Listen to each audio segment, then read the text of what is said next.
vlog outside. Hello.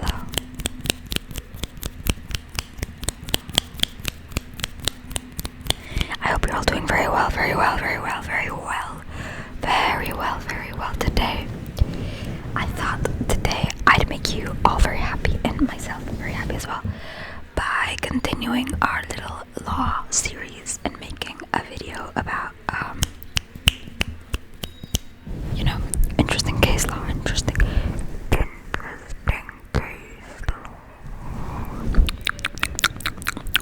So for today, first of all, I wanted to say that sorry in advance for the sounds that are inherent to me just grabbing the microphone in my hands, like every time I grab it or move it from hand to hand. I'm aware it makes a sound and I'm sorry if it's annoying, but a lot of people really loved that I just hold the microphone like this, so I think the positives of me being able to just switch from ear to ear by twisting the microphone outweigh the negatives.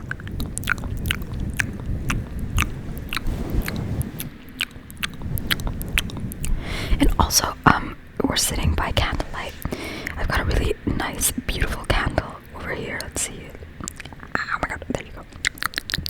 It smells amazing. I wish all of you could smell it. It's called... Did that severely fuck up the microphone? Hello. Okay, no, it should be fine. Sorry, I'll have to listen back to it and make sure it doesn't make loud noise. It's spiced mandarin, which is really nice. Anyway, let's stop dilly-dallying and get into the cases. So for today, I've prepared three cases for you. One of them is criminal law.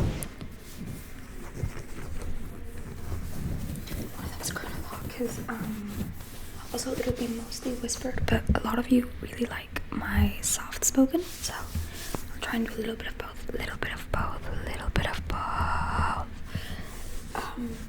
Yeah, so let's start with one criminal law case, and then we'll move to two contract law cases that I think are very fun because they're about like identity fraud and mistaken misrepresentation. So fun stuff.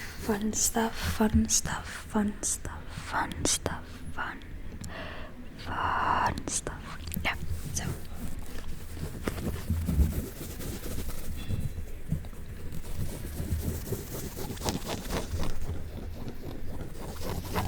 sorry, I got distracted. I really like fabric sounds. The first case is excuse me. The first case is called R v White, or R and White in white. Now, if you recall from our last law session, if the case starts with an R, it just means that the R stands for Regina, which is basically the queen. And it's because it's a public case, it's not private law, but rather public law. So the state gets involved. The prosecutor is the state against the defendant, which is the alleged criminal.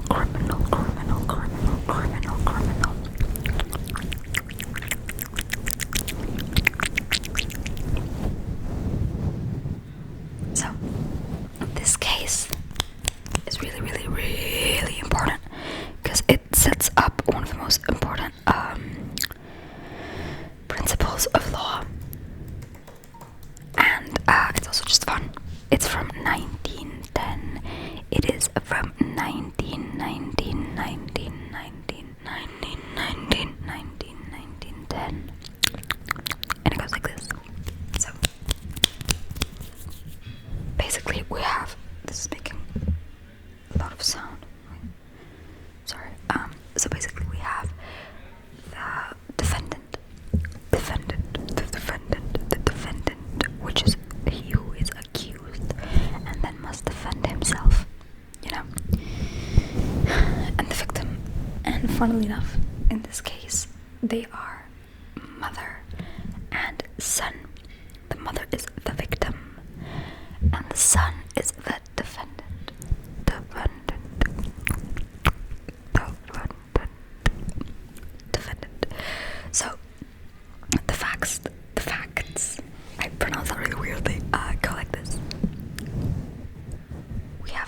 son, and the son is evidently getting sick and tired of caring for his mother, of the mother overall just being alive, and of him not receiving his inheritance, basically.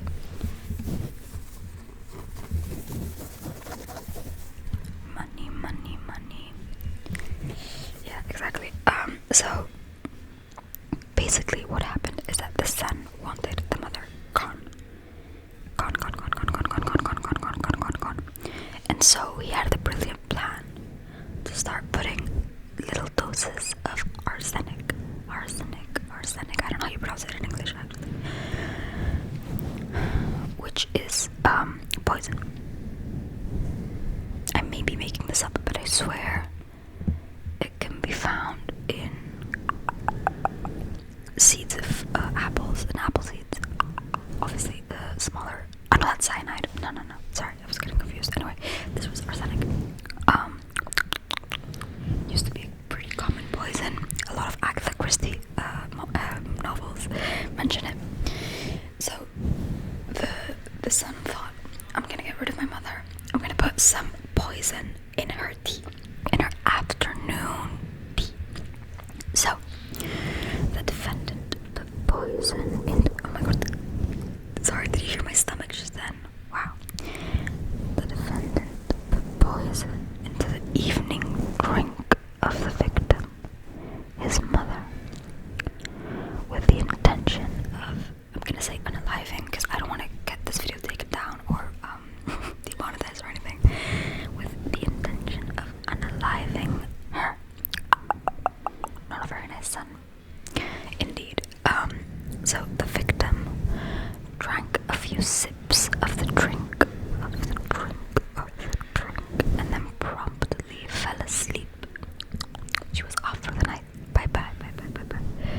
However, that was the last time she went to sleep, for she did not wake up. And now, everything I've said up until here makes a lot of sense, and it seems pretty cut and dry.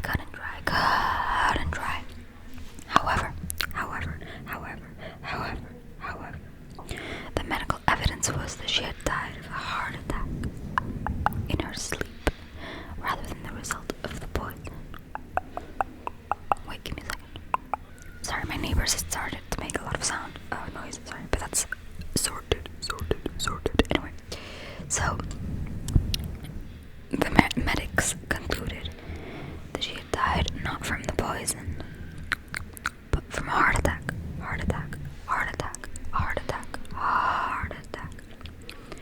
And then, promptly, the defendant also gave evidence that he had not intended to kill her by a single dose, but rather he had planned to deliver multiple doses over a long period of time.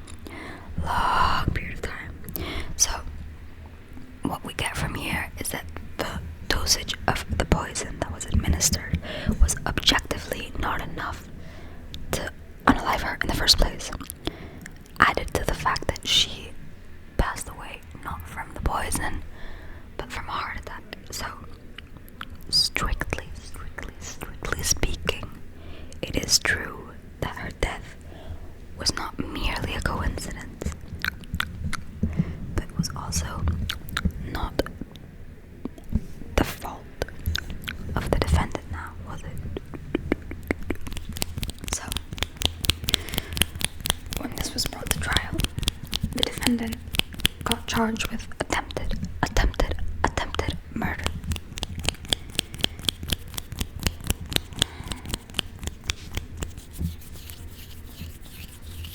And now, obviously, sorry, the wires are annoying me. Obviously, as one does, he appealed.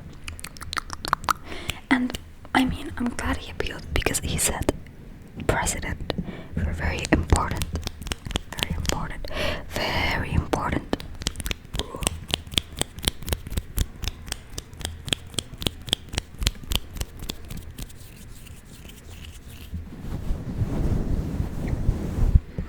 And that is, thanks to this case, they established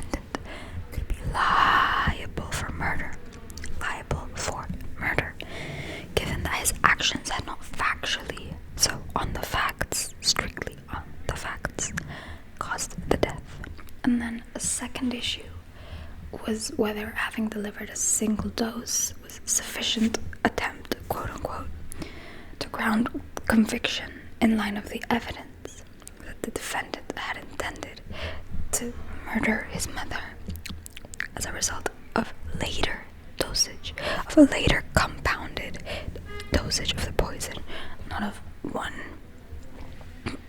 usage. So truly, he didn't intend to kill her there. Sorry, I dragged my feet on the rug. He didn't intend to kill her when he did, and technically he did not in fact murder her anyway. So seeing that problem and seeing that strictly the question of whether in fact he can be held liable for murder becomes a little dodgier, right? So here, in order to determine the outcome of this case, the case law developed what is called the but-for test. And the but-for test asks the following question. It basically says, but for the defendant's conduct, would have the harm occurred anyway, you know? In other words, if the defendant had not done what they did, would the outcome be different, or would we be standing alongside the same consequence? Because if we have the most important, well, not the most, but one of the most important things in criminal law is determining if action A and consequence B normally being a crime, are linked. Because you can only be held liable for your actions if there is a nexus, a real link, a real causation between what you do and the result of harm that it brings, that we have decided to classify and typify as a crime. You know.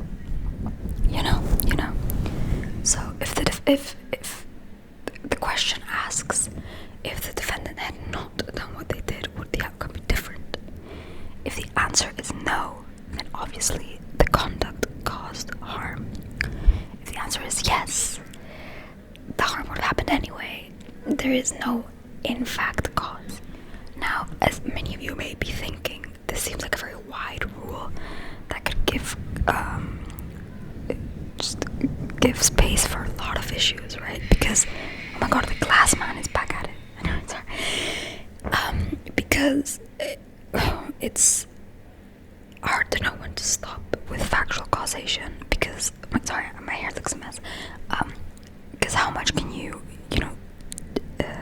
stretch out from the rope and just stretch the link? Because if we keep asking but for, and every time we go further back, you could just say like, well, but for my mother having had a relationship with a man, I would not have been born, therefore, or if you believe in that stuff, you can even go back all the way to, well, before God creating the universe.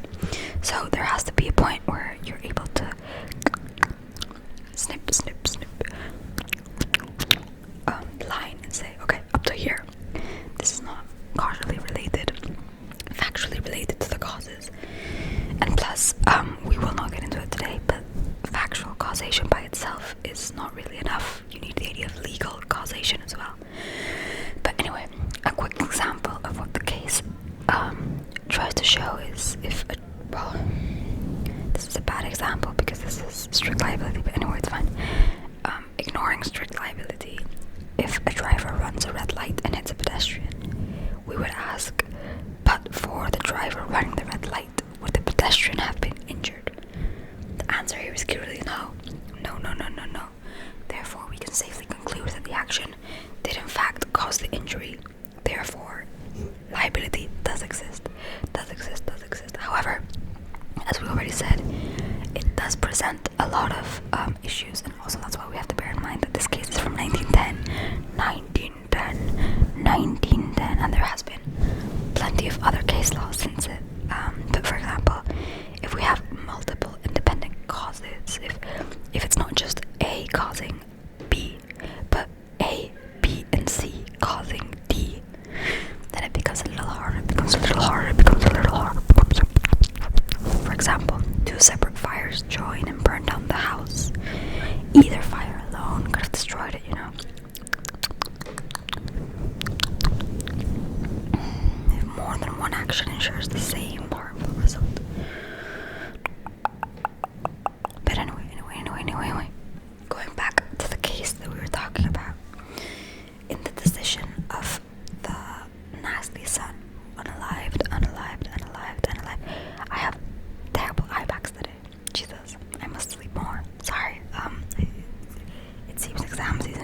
catching up to me. Basically, the court, as we know, established the but-for test of causation, according to which the defendant could not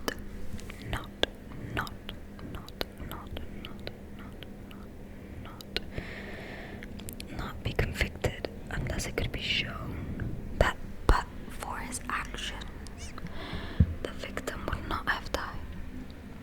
And as one can probably imagine, on the facts of the case, this test was not met. Therefore, the defendant could not be convicted of murder. Plot twist. So obviously, he cannot be convicted of a fully consummated murder. However, he can be convicted of an attempted murder. Never say never. So, on the issue of the attempt, the court held that it was sufficient that the attempted murder had begun, notwithstanding that the defendant had not completed the plan. Obviously, for had the defendant completed the plan, it would no longer be an attempted murder, but rather a consummated, fully happened murder. You know. So,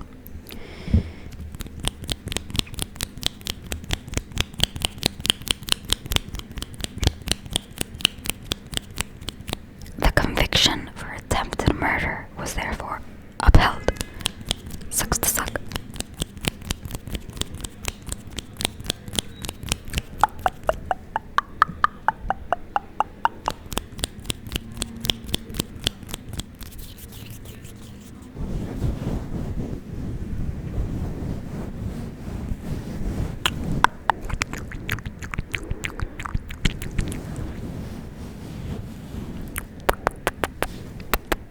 Okay, wait, give me a second. I'm gonna go get a drink. And we'll continue. Hello. We're back. Hello. I wanted a Diet Coke. I got a Diet Coke. Let's see if it makes some sound.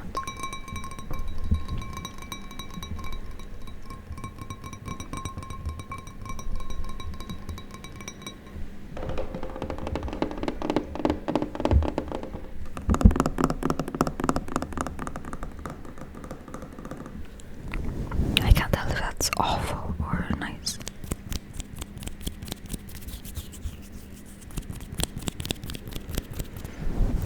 So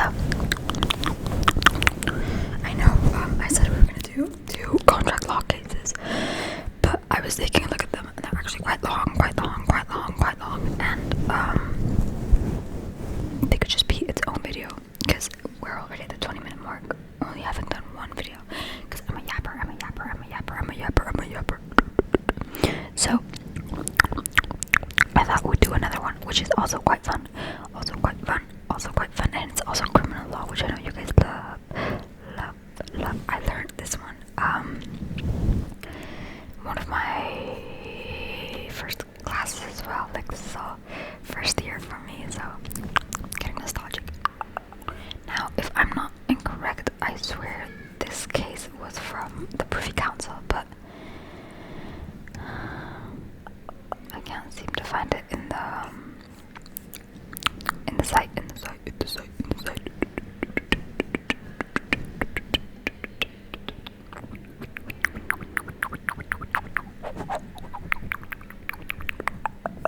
Okay, sorry, I got distracted. So, this case is called White and Blackmore. Actually, I said this was criminal law, but this is not criminal law. I'm pretty sure this is tort. Anyway, it doesn't matter, you don't care. But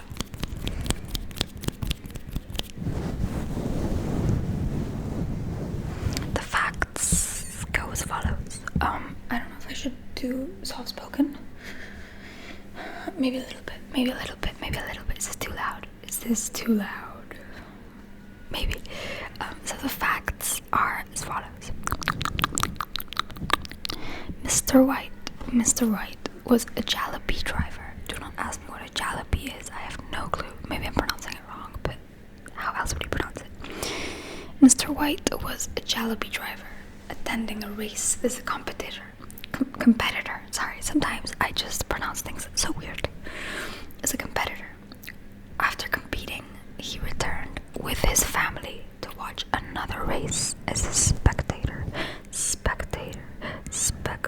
Actually, let's guess. Let's check out what the hell a jalopy driver is, because I'm sure it's relevant for the case and I just forgot it. Jalopy driver.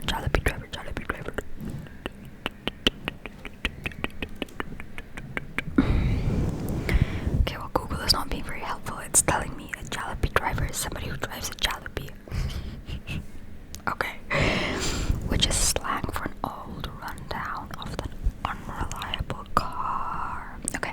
Typically used in low-budget, tough, build-it-yourself, vintage stock car driving, or racing. Okay. Whatever that means. Sure. So I guess it was just bad racing. Okay, cool. Not Formula 1. Also, the Formula 1 finale is tomorrow. That's exciting. Anyway, not finale, sorry, championship, whatever. I must stop getting distracted. Anyway, so Mr. White was a jalopy driver, which, as we have now found out, is just driving old janky cars as a and racing them. Attending the race as a competitor. What is wrong with me? After competing, he returned with his family to watch another race as a spectator. At the entrance to the premises and within the program, there were warning notices. This is the important part. There were warning notices purporting to exclude liability for accidents, however caused. This is important. They were waivers, warning notices purporting to exclude liability for accidents, however caused. I have to cough. Wait. Okay, now that's been fixed. I can finally soft speak because I kept wanting to cough. So Mr. White was standing beside the spectator's rope when a car's wheel became entangled in the rope. Oh no. Immediately, oh no. Mr. White was thrown in the air and died from his injuries. Oh no. And Mrs. White, having just seen her husband die, claimed damages and negligence for breach of Section 2 of the Occupiers Liability Act 1957.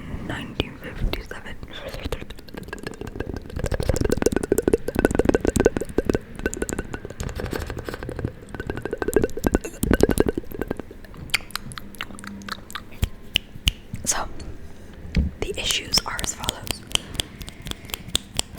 The organizers argued that Mr. White was fully aware of the risks of jalopy racing and of being a spectator at jalopy races, and they therefore contended that the defense of volenti non fit injuria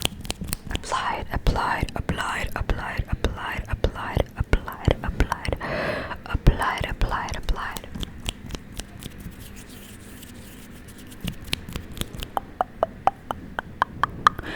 That just basically means informed consent, by the way. I'm googling it to give you a better explanation than me. Yeah. Basically, informed consent. It says, to a willing person, no injury is done. Acting as a defense in tort law, where somebody knowingly and voluntarily accepts a risk, thus preventing them from suing from resulting harm. Basically, it means if you understand the possible damage that may come from something, if you understand the danger that may come from something, and you consent to you consent to encounter said danger, you cannot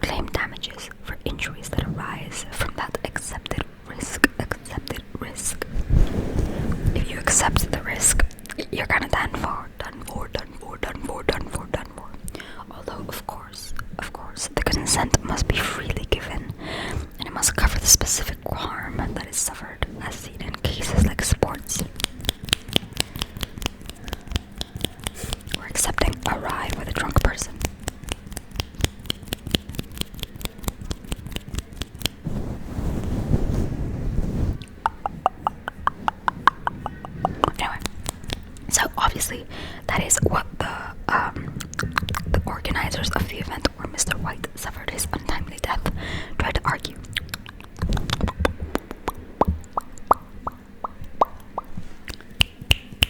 And they claimed that they had taken reasonable steps to bring the exclusion of liability to the spectators' attention. They argued that they were perfectly entitled to exclude liability for accidents under the Section 2, subsection 1 of the Occupiers Liability Act 1957. Now let's quickly Google that so we can read the exact law. If there's a statute or an act, always try and read it. It says, the common duty of care. Do you remember from the first episode where we covered what that was? Do you?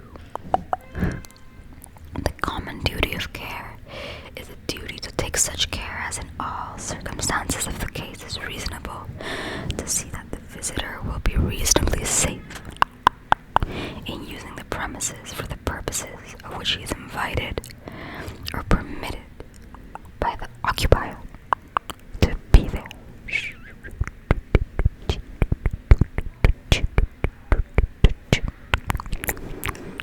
Okay, that makes sense. Perfectly reasonable. Yes. So, when the company said this, Mrs. White claimed the defense did not apply because her husband could not have known of the nature and extent of the risk of harm stemming from the negligent way the ropes were set up. Because let's all remember, Mr. White unfortunately passed away because of a wheel. Was it a wheel? Yeah, a car's wheel becoming entangled with the rope, and throwing Mr. White into the air, and him subsequently succumbing to his injuries.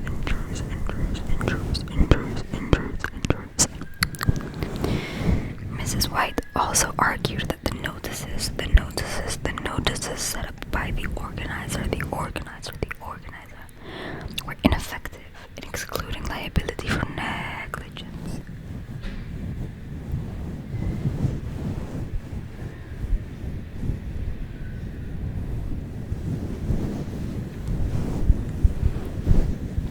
Unfortunately, despite what you all may want to hear, Mrs. White's claim was unsuccessful. The defense of volenti non fit injuria did not apply because Mr. White could not be said to have full knowledge of the extent of the risk of harm. So, the first point they did concede in her favor, but not the second. The organizers had, however, protected themselves adequately with the notices, for the notices were effective in excluding liability for his death. They had taken care to bring the exclusion to the spectators' attention, and they were entitled to exclude their duty of care under the Occupiers Liability Act.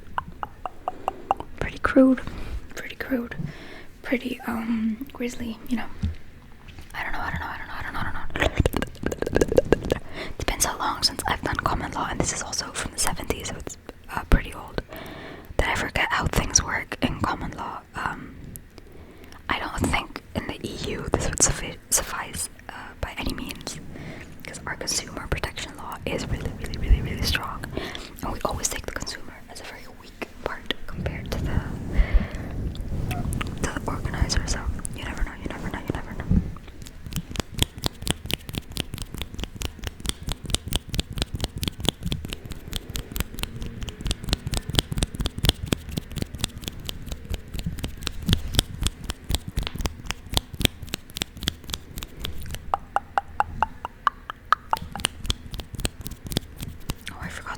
Chewing gum. Next time I'll do it with chewing gum again. If you guys haven't gotten bored of these videos, I'd love to do more. I'll also do some in Spanish. Some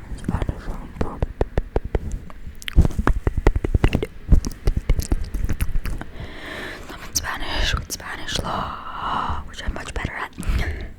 Because Spanish law I have much more recent in my brain. I'm still doing it right now. It's been like 3 years since I've properly studied the English law, you know.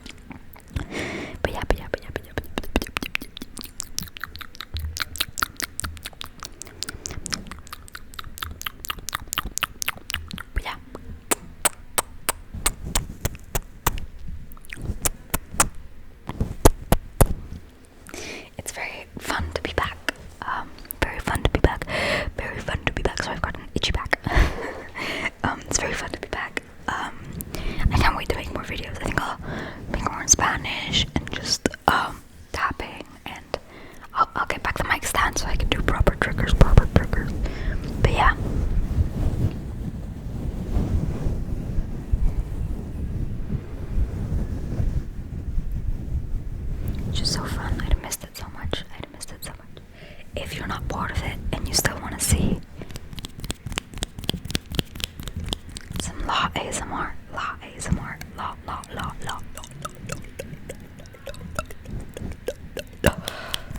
ASMR. Then I will. Oh my god! Look at the red light. Jesus, I don't know why I did that. But it's really illuminating my face. Hello. If you still want to see more of these, I will do more. I will do more. I will do more. Happily do more. Happily do more. Happily do more. But do not worry, they're not going to take over my channel. I will also do more things. More regular content coming up. Coming up. Coming up. Coming up. Coming up. But I got so many requests to do another one of these that I thought it was only fair. So yeah. That was really loud. I'm so sorry. I'm so sorry. I'm so sorry. I'm so sorry. I'm so sorry. I am so sorry. Banged you against the table. Do you have a concussion now because I banged you back? Sorry, not in that way. I banged you against the table like whoop.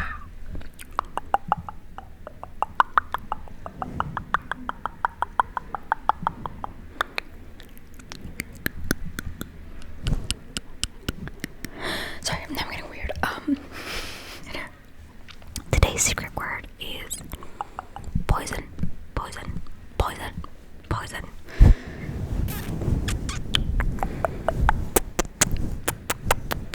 I hope you'll behave very well, and I hope you all had a lovely day, and I hope you'll like this, and I hope you let me know what you think in the comments. And should I do like a fabric scratching video?